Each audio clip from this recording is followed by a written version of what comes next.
भारत जोड़ो यात्रा के दौरान एक बार फिर से राहुल गांधी ने बीजेपी और आरएसएस पर प्रहार किया है। मध्य प्रदेश के आगरमालवा में राहुल ने संघ बीजेपी पर मां सीता के अपमान का आरोप लगाया। आगरमालवा की जनसभा में बोले राहुल गांधी, बीजेपी कभी जय सिया राम नहीं बोलती। राहुल गांधी ने कहा, हमारे जो आरएसएस के मित्र हैं उनको मैं कहना चाहता हूं कि जय श्री राम जरूर बोलें, लेकिन जय सिया राम और हे राम तीनों का प्रयोग करें, सीता जी का अपमान ना करें। संगठन में महिला तो हो ही नहीं सकती, सीता तो हो ही नहीं सकती, सीता को तो बाहर कर दिया। तो हमारे जो आरएसएस के मित्र हैं, मैं उनसे कहना चाहता हूं, जय श्री राम जरूर, जय सिया राम और हे राम तीनों का प्रयोग कीजिए और सीता जी का अपमान मत कीजिए। राहुल गांधी ने कहा, संघ में एक भी महिला नहीं है, लिहाजा सीता जी को भी खुद से दूर रखा। असम में एआईयूडीएफ अध्यक्ष बदरुद्दीन अजमल ने लव जिहाद के आरोपों पर नसीहत देते हुए एक के बाद एक कई विवादित टिप्पणी की। कहा, सीएम हेमंत भी करें 4-5 लव जिहाद, हमारी मुस्लिम बच्चियों को भगा ले जाएं। आपको तो कोई कमी नहीं है, आप 2-4-5 लव जिहाद खुद कर लो, ठीक है, हमारी मुसलमान बच्चियों को भगा के लेके जाओ। बदरुद्दीन अजमल ने कहा, सीएम हेमंत विश्व शर्मा बता दें हमारी मुसलमान बच्चियों को भगाने के बाद कहां रखेंगे, हम उन्हें मिठाई देने आएंगे, झगड़ा करने नहीं। कहां रखोगे वो जगह हम लोग को बता देना, हम आपको मिठाई देने आएंगे, हम झगड़ा करने नहीं आएंगे। बदरुद्दीन अजमल का आरोप, बीजेपी हिंदू को हिंदू तो बना रही लेकिन मुसलमान को मुसलमान नहीं। कहा, उन्होंने काला चश्मा लगा रखा है, इसलिए हम काले ही दिखेंगे। मुसलमान युवक युवतियां 22 से 18 साल में शादी कर लेते हैं, इसलिए उनके बच्चे ज्यादा रहते हैं। हिंदुओं को भी मुसलमानों का यह तरीका अपनाना चाहिए, वो 40 में शादी ना करें। वो लोग 40 साल से पहले 1, 2, 3 इलीगल बीवियां रखते हैं, वहां बच्चे होने नहीं देते हैं, उनका खर्चा वो बजाते हैं, मजा उड़ाते हैं। उसके बाद 40 साल के बाद माँ बाप ने मजबूर किया या कहीं फंस गए तो एक शादी कर ली। उसके बाद 40 साल के बाद बच्चा पैदा करने की सलाहियत कहाँ रहती है? वो कैसे उम्मीद रखते हैं कि वहां से इतने बच्चे बढ़ेंगे? बदरुद्दीन के बयान पर वीएचपी आग बबूला, खुलेआम लव जिहाद स्वीकारने का आरोप लगाया। वीएचपी नेता विनोद बंसल का बयान, अवैध विवाह, अवैध बीवी, अवैध बच्चे, कच्ची उम्र में निकाह, महिलाओं को खेती समझकर उत्पादकता बढ़ाने का तरीका बताना, महिलाओं के प्रति क्या इस्लाम यही सिखाता है? पढ़ लो जरा, हम कोई विभत्स कांड नहीं करते, हम किसी के साथ अनाचार अत्याचार नहीं करते। इस संस्कृति से आपको भी बाज आना पड़ेगा। बदरुद्दीन अजमल पर भारतीय जनता पार्टी का प्रहार, कहा हेडलाइन का हिस्सा बनने के लिए बदरुद्दीन ने दिया बेतुका बयान। राजनीतिक फ्रस्ट्रेशन हो गई है मीडिया में सुर्खियों में बनने के लिए, क्योंकि चुनाव में तो सुर्खियों में बन नहीं पाए, मीडिया में सुर्खियों में बनने के लिए ऐसे उल जलूल बयानबाजी कर रहे हैं। असम के बीजेपी विधायक दिंगत कलिता ने भी बदरुद्दीन अजमल के बयान का विरोध किया है। कहा, वो पूर्वोत्तर में खो रहे हैं अपनी पहचान। बीजेपी सांसद उदिन राजे भोसले ने महाराष्ट्र के राज्यपाल भगत सिंह कोश्यारी के खिलाफ मोर्चा खोला, शिवाजी के अपमान का मुद्दा उठाया। बीजेपी सांसद का आरोप, राज्यपाल भगत सिंह कोश्यारी ने शिवाजी को बीते युग का नायक बताया। ये मराठा योद्धा शिवाजी का अपमान है। आज रायगढ़ किले से आंदोलन की शुरुआत करेंगे। गुजरात में आज विधानसभा चुनाव के लिए प्रचार का आखिरी दिन, मतदान के दूसरे और अंतिम चरण में 5 दिसंबर को 93 सीटों पर डाले जाएंगे वोट। गुजरात में प्रचार के अंतिम दिन आज बीजेपी ने झोंकी ताकत, यूपी के सीएम योगी आदित्यनाथ की आज गुजरात में 3 रैलियां। आज सुबह 10:25 पर अहमदाबाद में होगी मुख्यमंत्री योगी की पहली सभा, 11:30 बजे खेड़ा और दोपहर 12:40 पर आनंद में रैली करेंगे योगी आदित्यनाथ।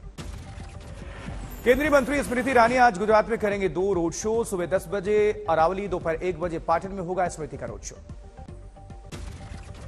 बनासकांठा में आज दमखम दिखाएंगे बीजेपी नेता अल्पेश ठाकुर, सुबह होगी सभा।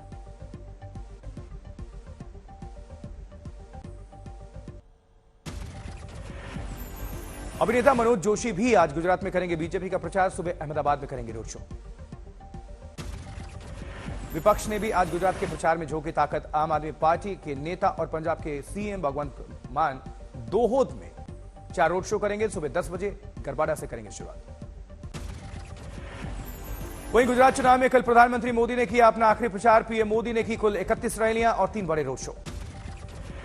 पीएम मोदी ने कहा, बनासकांठा को प्यासा रखने के लिए कांग्रेस है जिम्मेदार, उसे मिलनी चाहिए सजा।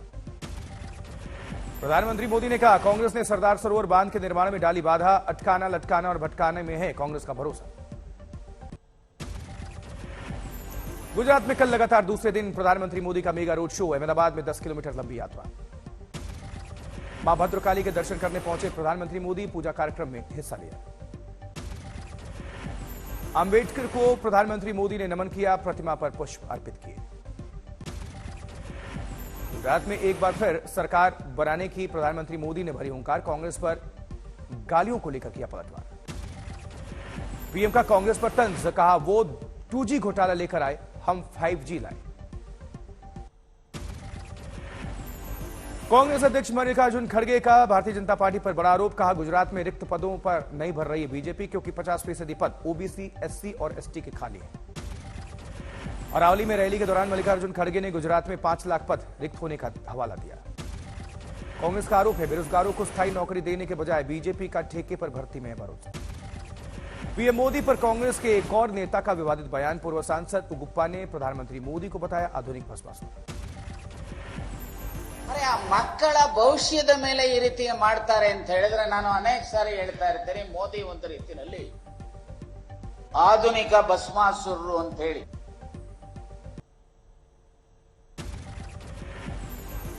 बीजेपी नेता परेश रावल गुजरात में प्रचार के दौरान महंगी गैस के मुद्दे पर बोलते वक्त बयान पर घिर गए। टीएमसी को परेश रावल पर मुखर होने का मिला मौका। परेश रावल बोले, सस्ता गैस सिलेंडर मिल भी गया तो क्या करोगे? दिल्ली की तरह अगर रोहिंग्या और बांग्लादेशी आपके पास रहने लगेंगे तो क्या बंगालियों को मछली बनाकर खिलाओगे? તમારી આજુબાજુ જ્યારે બાંગ્લાદેશીઓને રોહિંગ્યા રહેતા હશે દિલ્હીની જેમ, ત્યારે તમે શું કરશો?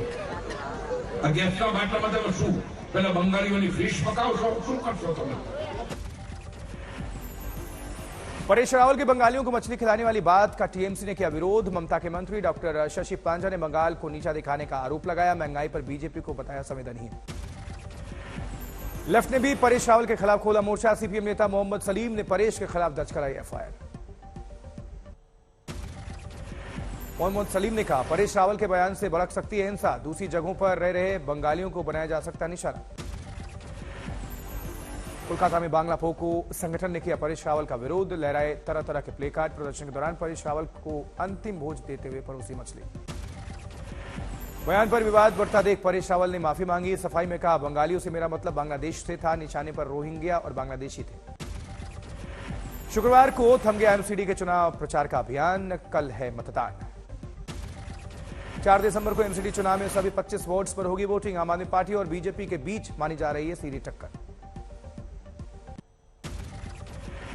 वही एमसीडी चुनाव प्रचार के आखिरी दिन हर पार्टी ने लगाया जोर। केजरीवाल ने लगाया बीजेपी पर एमसीडी में गुंडागर्दी का आरोप। केजरीवाल ने बीजेपी के बुलडोजर पर किया प्रहार, बोले मोहल्ला क्लिनिक तोड़ने में बुलडोजर का किया इस्तेमाल। एमसीडी चुनाव के लिए कल प्रचार के आखिरी दिन किसी ने किया रोड शो तो किसी ने मंदिर में टेका मत्था। लोकतंत्र के महापर्व में अब उम्मीदवारों का जीत के लिए जनता पर टीका भरोसा। कल होने वाले एमसीडी चुनाव को लेकर नोएडा पुलिस भी हुई सतर्क। दिल्ली से नोएडा में कमिश्नर ने सीमाओं का किया निरीक्षण, बॉर्डर सील करने की तैयारी, जरूरत का रखा जाएगा ध्यान।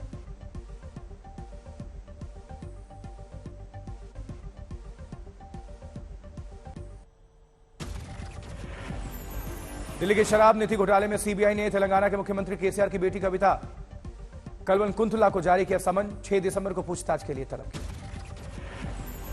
कविता ने कहा, हैदराबाद स्थित आवास पर आकर सीबीआई कर सकती है पूछताछ। छत्तीसगढ़ की भूपेश बघेल सरकार अवैध कोयला खनन मामले में घिरी, ईडी का शिकंजा कसा। मनी लॉन्ड्रिंग केस में डिप्टी सेक्रेटरी सौम्या चौरसिया गिरफ्तार। 2008 बैच की पीसीएस अधिकारी हैं सौम्या, 4 दिनों तक ईडी की रिमांड में रहेंगी। 6 दिसंबर को फिर होगी पेशी। सीएम भूपेश बघेल ने किया सौम्या का बचाव, ट्वीट करके ईडी की कार्रवाई को बताया राजनीतिक साजिश। लिखा, इसके खिलाफ पूरी ताकत से लड़ेंगे।